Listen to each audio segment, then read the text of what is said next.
Hello. It's Sunday afternoon. I went to Boston, came back from Boston, and now I'm here.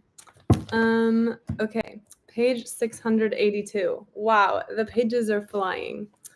Um,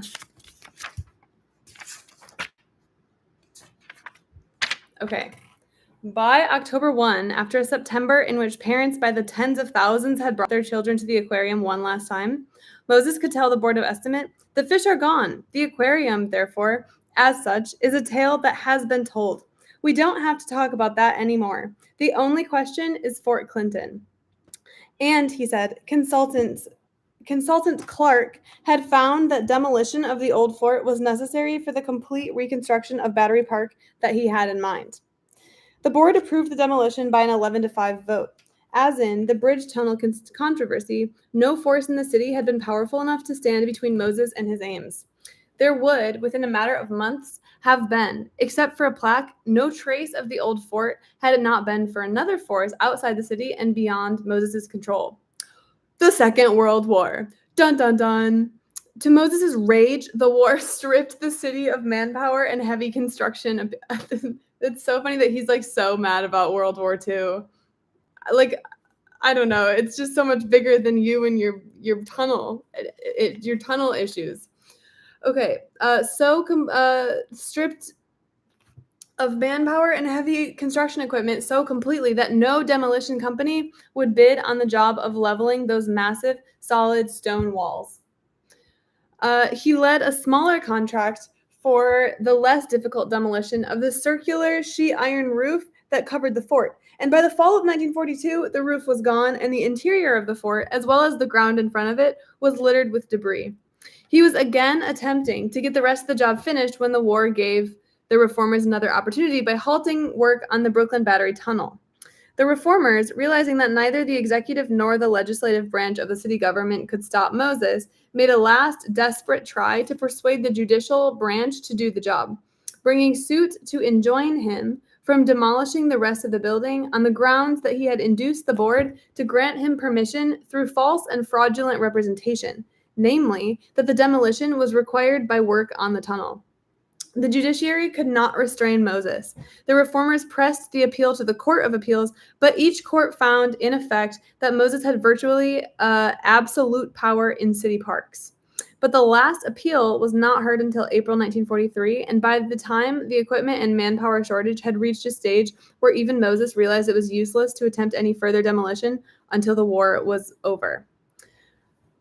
It would be more than 5 years before work on the Brooklyn Battery Tunnel was resumed. There was no reason why Battery Park should have been closed during those 5 years, but closed it was.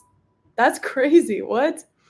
The gates in the high wooden fences that Moses had erected around it, fences too high for passers-by to see over, remained locked.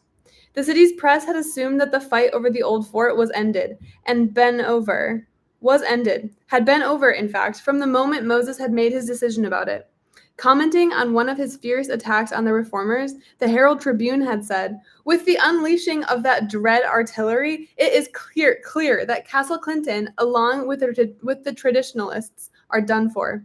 But the writer of that editorial must have been a young man. He must have never seen the traditionalists, in particular George McAnany, fighting for something they believed in. The old fort had become even dearer to the old man since Moses had proposed tearing it down. Okay, I get that like there's sentimental value in things. Like that's like the whole he does so much work to show you. Like yes, there's sentimental value in having these old buildings remain. But I really feel like he has hammered this home really hard. I don't need to hear it again, but whatever. Okay. All right. Shortly before his death in 1953, at the age of 84, McAnany was invited to contribute a memoir to the oral history research collection at Columbia University.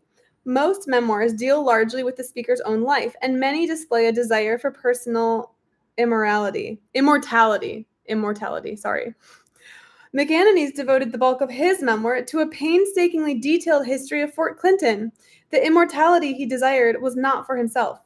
"If I can save the fort," he said, "I'll feel I haven't lived in vain." Time and again during the war, the old man led groups of old men down to Washington to try to persuade the city's congressmen to persuade the National Park Service, skeptical of the fort's historic value because Moses had gotten to them first, to designate the fort a national monument. He He laid out the facts of the fort's history to literally scores of federal officials, all the way up to Harold Ickes, and possibly higher. Whether Roosevelt personally intervened is unknown, although there are indications that the president may have taken a moment out from the war effort to do so. And the facts were irrefutable. No sooner had the war ended than Ickes told LaGuardia that the National Park Service would take over the fort, restore it, and maintain it forever if the city allowed it to do so.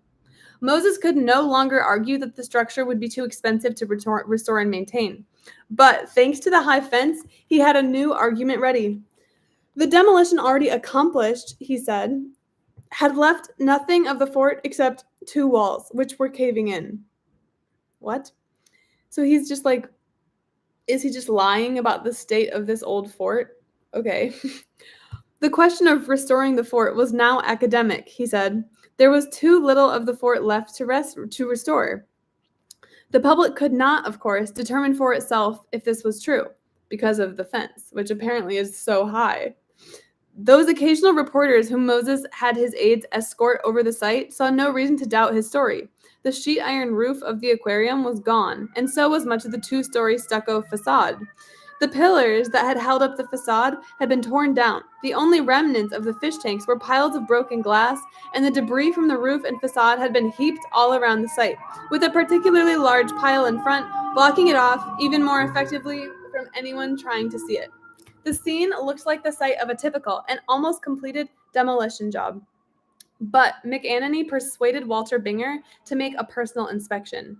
A day or two later, Binger was present at a mayoral reception at Gracie Mansion and noticed Moses talking earnestly to C.C. Burlingham. C.C. Burlingham is one of the old reformers, and I forgot the details about him, but yeah. And then Walter Binger, it's so hard to keep these people straight. I can't quite remember who Walter Binger is, and I don't think I'm gonna try to figure it out. Whatever. Okay. Later, Binger recalls, Burlingham said, Bob Moses tells me that the fort is already largely demolished. He told me that so much of the fort has already been demolished that it can't be saved anymore. That's a goddamn lie, Binger said. Burlingham replied, that is very strong language for you to use, Walter. I'll have to see it myself. Quote, I got the key to the fence around the park and I took him out there the next day, Binger says. It looked like a battlefield. There were great piles of debris. He must have been all of 95. He was actually 88. He had a walking stick to help him around, but he jumped around like a goat. He was an amazing man. Wait, who? Burlingham. Okay, this is C.C. Burlingham, the old reformer guy. So he's jumping around like a goat. The fort was blocked from view by this pile of debris. He had to climb this high mound, and he looked down there, and there was this whole damn fort below him. I said to him, all that was demolished was the aquarium. Okay, also what's happening right now is that Robert Moses, so World War II is happening, and Robert Moses is like, so we're still in this Brooklyn Battery situation. Like the tunnel is happening, but it's paused for the war.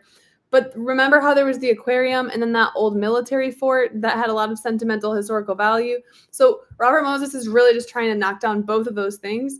But then the old reformers are like, don't knock down the military fort.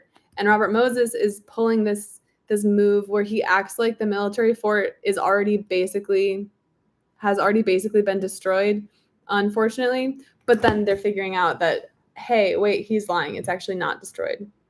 And there's a really big fence around, which is why it's hard to fact check. CC was normally a great talker, but he didn't say anything for a while. This is in quotes. He had a great faith in Moses. He had believed in him. He was terribly sad.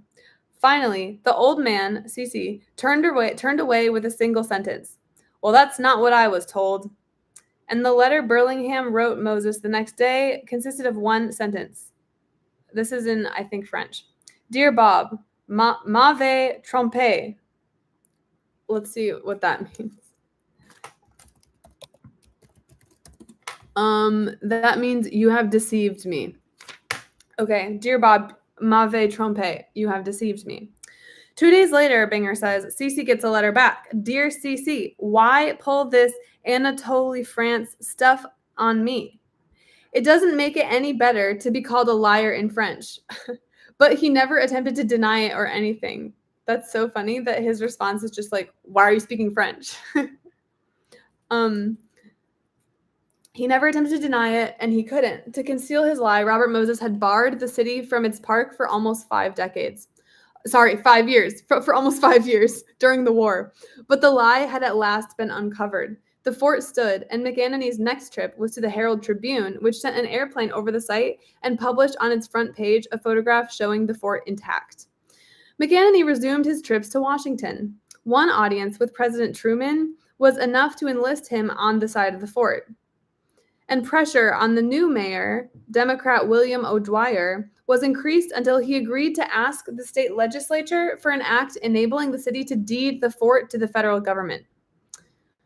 The legislature refused. McAnany went to Albany every week for months. He recalls, everyone up there would say when we approached them, Mr. Moses doesn't want this. Well, of course he doesn't want it. Well, we're going to stick it to him, etc., and so on. He's a great man. He must know what he's talking about. That's what the Washington people said. In 1946, Congress was ready to pass the bill designating Fort Clinton a national monument. But, recalls Binger, this would take 6 or 8 months. Moses moved faster. At 4 o'clock one Friday afternoon, he got a new demolition authorization from the Board of Estimate. O'Dwyer betrayed the reformers, McAnany confided. He's not a very solid sort of person. Wow. So this O'Dwyer guy is like, yeah, sure, you can demolish it, whatever. Leaving City Hall, the reformers huddled desperately. Binger had been toying with the idea of bringing a new suit on the grounds that the fort was a monument and hence permission was required from the Municipal Art Commission for its destruction.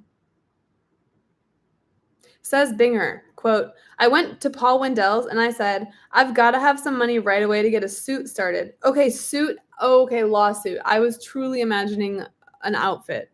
This makes so much more sense. I have to get some money right away to get a suit started. Paul suggested I call Robert Dowling, president of the City Trust Company. I said, this is Binger talking. Who is Binger? Can't remember. But one of the reformer guys, I think. So then in Binger's quote, I said, I need money right away. Wendell said, how much do you need? I said, how do I know? I need money for a top lawyer to take it through 2 or 3 courts. It'll cost a couple of $1,000s. He said, okay, go ahead. Binger hired Frederick Van Pelt Bryan, who called Wendell's and said, I'm going to court Monday on this. And that's when Paul Wendell saved the fort. He said, are you crazy? There won't be anything left of this fort Monday morning. He'll demolish it over the weekend. This was all on Friday, remember? You bring this to court in half an hour. Bryan did, the lawyer did, and persuaded a Supreme Court justice to sign an injunction, which was handed to Moses that evening. How right Wendell's had been was proven when the reformers rushed to Battery Park the next morning to see if any damage had been done. In the brief hours before the injunction had been served on Moses, Binger recalls, he had already burned those great doors. But McAnany showed again year after year in Washington and in Albany and in City Hall and in one meeting with O'Dwyer in Gracie Mansion in which, upbraiding the mayor for breaking his word on the fort, he spoke to him in words so eloquent that, Wendell states, if anything could have recalled that man to a sense of humor, George McAnany would have done it that day. Why young reformers had once stared at him with awe as he strode through the Bureau of Municipal Research. All Moses' lawyers couldn't outfox the old man. The purpose of the suit was delay. Delay to stall demolition until Congress could pass a bill ordering the preservation of the fort as a National Historic Monument. And McAnany delayed until, on July 18, 1950, almost 10 years after Moses had announced that he was going to demolish Fort Clinton, the bill was passed, along with a $166,000 appropriation sufficient to restore it, including the doors Moses had burned. The old fort was saved. Okay, I'm like, I didn't even know Fort Clinton existed. Does it still exist? Fort Clinton, NYC.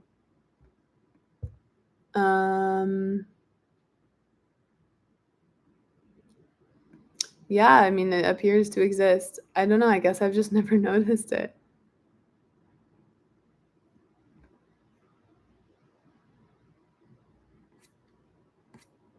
It's kind of hard to tell how much it exists. I think it does. Wow. I can't believe I've never visited it. Let's see. It was reopened after 9/11. As of 2023, it remains a visitor center and ticket office for the Statue of Liberty National Monument. Okay, cool. I've never been. Maybe I should go. All right. Now it's like this seems like a quote from like a newspaper or something. I can't really tell. The successful conclusion of the effort to save Castle Clinton was a victory of wide importance and interest in the cause of historical preservation, said Secretary of the Interior Oscar L. Chapman. After years of struggle and debate in New York City, in the courts, in the state legislature, and in Congress, the saving of Castle Clinton evidences a new and deeper recognition of the need of preserving the diminishing landmarks of our history as an essential part of our national heritage. If those words were bitter to Moses, they were sweet to George McAnany. Gentlemen of his school, however, did not forget their manners even in moments of triumph. To a reporter who telephoned him with the news and asked for comment, McAnany gave 2 words, most gratifying, and a long list, which he asked the reporter to print, of the names of all the men who deserved credit for the victory. McAnany didn't list himself, but his friends rectified the omission. Stanley Isaacs said it most simply, McAnany beat Moses. And now we have this fort. Okay, great. If the reformers had scored a victory over Robert Moses, however, its dimensions were rather narrow.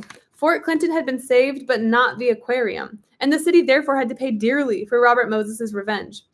It had to pay dearly even in dollars and cents. To persuade the Board of Estimate to let him demolish the old aquarium, Moses had guaranteed that a new one could be built for $2 million, and that the New York Zoological Society could and would foot the entire bill.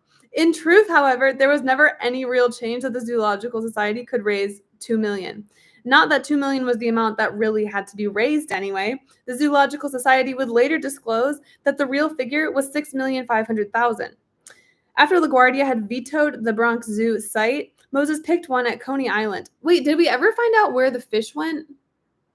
They're in like this temporary storage area or something. I kind of forgot where the fish went, but the fish from this aquarium, that's the logistics of this are very interesting to me.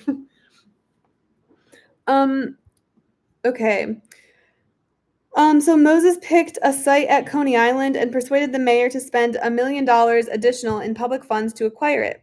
The Zoological Society still could not raise the cash. When a new aquarium was finally built, the cost of its construction had risen to $10 million, and every cent was paid by the city, so that satisfying Moses's private grudge with the reformers cost the city's taxpayers $11 million. Since he placed high admission fees on the new aquarium, the old one was free, of course, and there seemed no prospect that these would ever be removed, the people of the city would actually be paying for Moses's revenge forever, or at least for as much of forever as the eye could, in 1974, reasonably foresee. Yeah, Pearl probably ate the fish. Maybe one of her ancestors did. Did you know that Pearl's from Texas? Here, wait, she's right here. Let me. Pearl, the people want to see you. Did you know that she's from Texas? I think it's kind of funny. She doesn't really, like, I don't think she's very much of a cowboy, but in a past life when she was a little kitten, she was, I guess.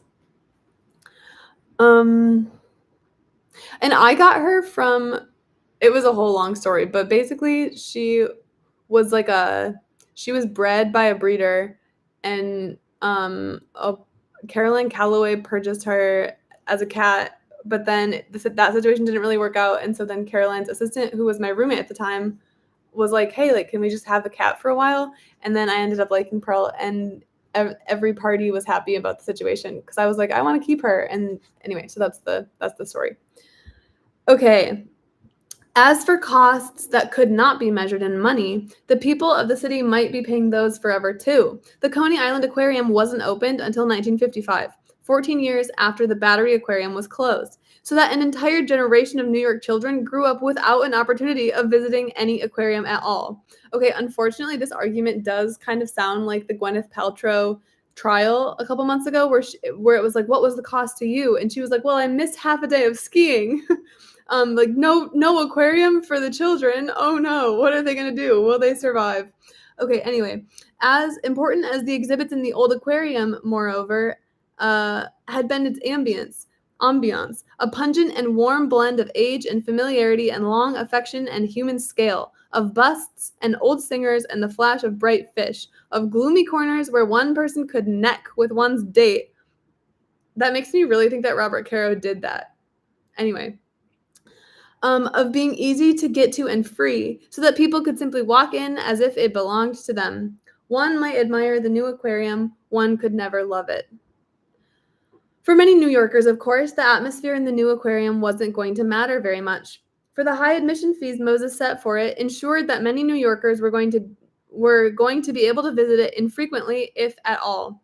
The poignance of the situation was accentuated by the location of the aquarium at Coney Island, the lone bathing beach reachable by public transportation, and therefore the one to which, because of Moses' class-separating policies, the city's poor were herded. The city's middle and upper classes found it easy to use the aquarium, of course. Moses had built a large parking field next to it so that they could come without using the subway. But they didn't come. On weekdays and on non-beach weekends, on days when attendance at the old aquarium had run day after day, 7,000 per day, one can walk through bleak, echoing halls and see only a handful of other human beings. Out of Robert Moses' grudge, the city got a new aquarium for which it paid $11 million. It did not, however, get an aquarium that it could use.